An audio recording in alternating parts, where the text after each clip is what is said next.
By the way, as we round out the show here, I've had occasion to be a little bit, I'd say, introspective over the past couple of weeks, and that is a lot of people may know we are going to be on tape next week. We're pre-taping next week's show because at this point, a week from now, on Saturday the 16th, I'll be posing with some family members and a couple friends for some pictures and preparing to get married. And I've had a little bit of anxiety over it, not about getting married, but because I am so crazy about my family and friends that I was just telling Kira the other night that, you know, it's too bad that everybody has to sort of come in at once. And wouldn't it be great if your sort of visits with family, the quality time, instead of all being jammed into one weekend, what if we could spread it out over, say, 4 or 5 weekends? What if I could, spend, a weekend with just my brother and his wife and his family, and a weekend with just my mom and stepdad, and a weekend with just some of my best friends? And as we were talking about it, we sort of realized that, we do have those opportunities. And that I think far too often, all of us in our sort of daily lives become so busy and so consumed with, this project or that project that we tend to forget that, the people that are, most important to us, our family and our friends and relatives, that we do have the opportunity every day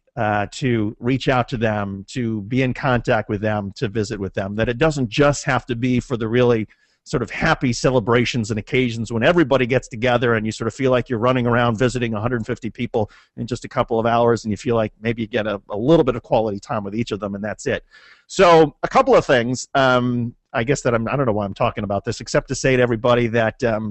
that if you have a family event coming up, or if you've got some of the anxieties that I've had about sort of wondering, gee, I wish I've got this great happy celebration, whether it's the birth of the kid or a wedding or something really fun. Two things. First of all, embrace the happiness. I mean, life is so hard and difficult sometimes that we have to embrace these moments of happiness and make the most of them, and embrace having family and friends, even if it's overwhelming. And then the second bit of advice that I'll give everybody is that if you're like me and you love your family and friends, or and you sort of feel a little bit nervous because you're not going to get enough time with them, we're the ones. We get to decide whether we're going to make more time, and prioritize our life so that we do spend quality time with family and friends, and that we're not as focused maybe on this work project or a radio show or any of the other things that, yes, they're important, but when it really comes down to it, what's important are the people that we surround ourselves with in times of crisis and in times of great happiness. So with that, on behalf of Rich Webster. Mazel tov, Schuster.